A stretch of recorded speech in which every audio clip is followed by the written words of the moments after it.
Hey Cecil, I've been thinking about starting a diary to document my thoughts and experiences. I've heard it can be quite therapeutic. Do you have any tips or advice for getting started? That's a great idea, Shafiq.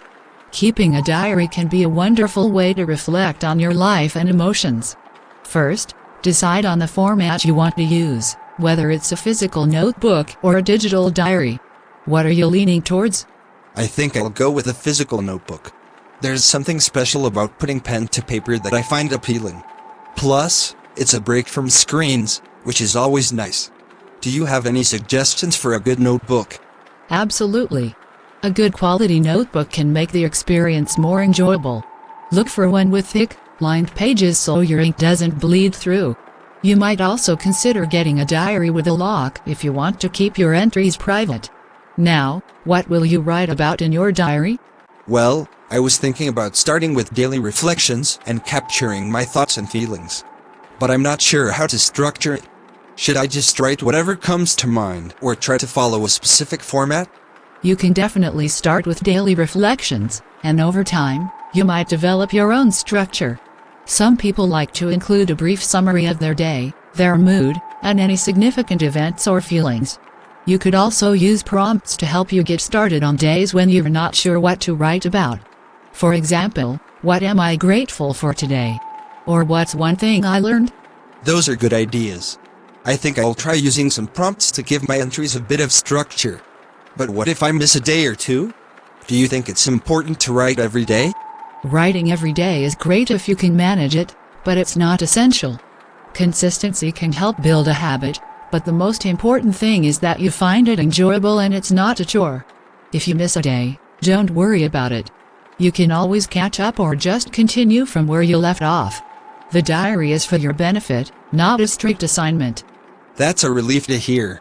I was worried about feeling pressure to write every day.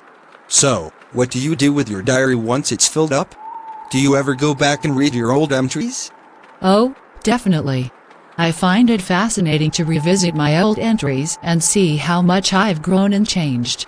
Some people use their diaries as a way to track personal development or self-discovery. You could also consider archiving your diaries in a safe place and labeling them by year or significant life events, so they're easy to find later. That sounds like a great way to track personal growth and memories. Thanks for all your advice, Cecil. I'm feeling more inspired to start my diary now. You're welcome, Shafiq. I'm sure you'll find it to be a rewarding experience. If you ever have more questions or want to share your diary entries, feel free to talk to me. Happy writing!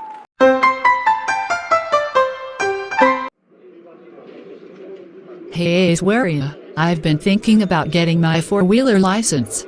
Do you have any tips or advice for the process? Sure, Shahana. Getting your four-wheeler license is a great idea. It's a significant step towards more independence and convenience.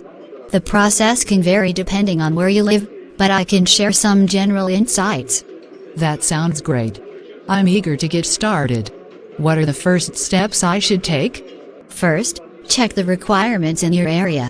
You'll likely need to be a certain age, and you might have to hold a learner's permit for a specific period.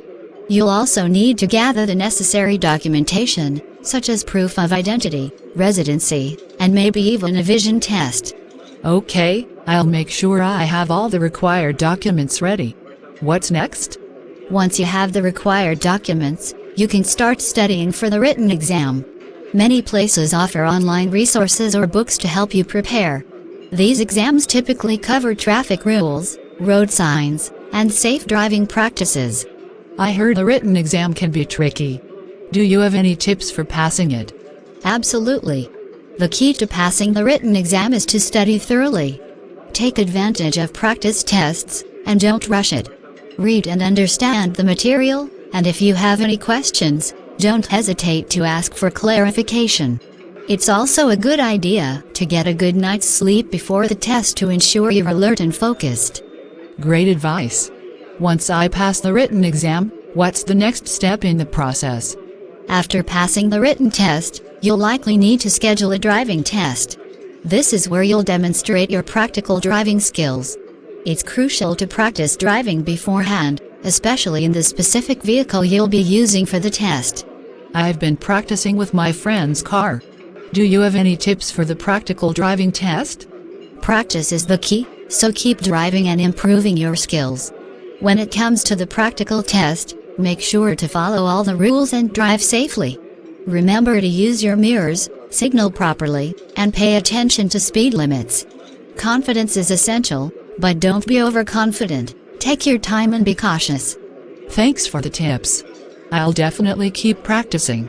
Any other advice? It's always a good idea to consider taking a driver's education course. They can provide valuable guidance and often include both classroom instruction and practical driving lessons. Also, be patient throughout the process, and don't get discouraged if you face any setbacks. Getting your four-wheeler license is a significant achievement and will open up a world of opportunities for you. That's reassuring to hear. I appreciate your guidance, Aishwarya. I'll start preparing for the written test and keep practicing my driving skills. Hopefully, I'll be a licensed four-wheeler driver soon. You're welcome, Shahana. I'm sure you'll do great.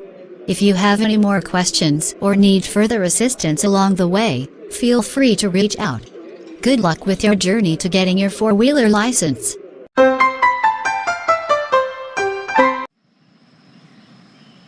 Deepti, I've been thinking a lot about our relationship, and I believe it's time we have a serious conversation about our future and the possibility of getting married. What are your thoughts on this? Gokul, I've also been thinking about it, and I'm glad you brought it up. I love you, and I can definitely see a future together. But before we make such a big decision, there are a few things we should discuss. Of course, Deepti, I agree. What's on your mind? Well, first, let's talk about our values and goals. Do we share similar values when it comes to family, career, and lifestyle? It's important that we are on the same page in these areas. That's a great point, Deepti. I value family and believe in a work-life balance. How do you see these things? I also value family, and I see myself having a fulfilling career. I think we can strike a balance and support each other in achieving our goals. That's wonderful to hear. Another crucial aspect is our finances.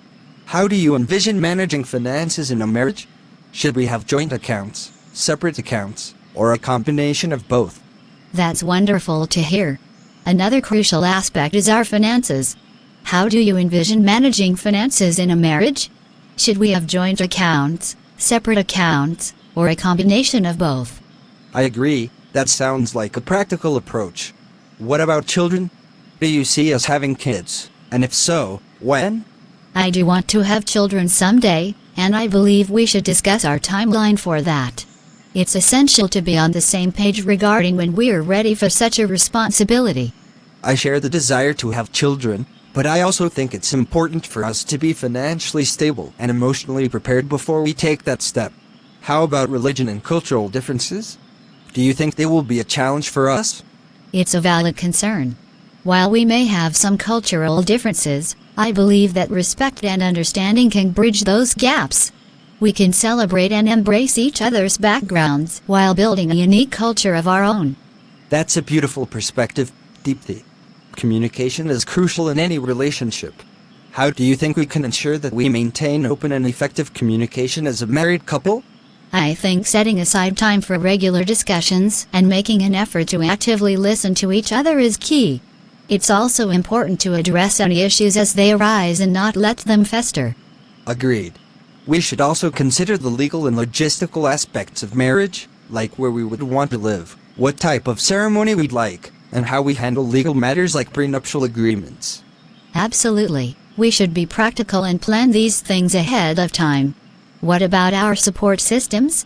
How do we envision involving our families and friends in our marriage? I think it's essential to maintain a healthy balance. We should be supportive of each other's relationships with our families and friends, while also setting boundaries to ensure our marriage remains a priority. That makes sense, Gokul. It's also important to consider how we'll handle disagreements and conflicts.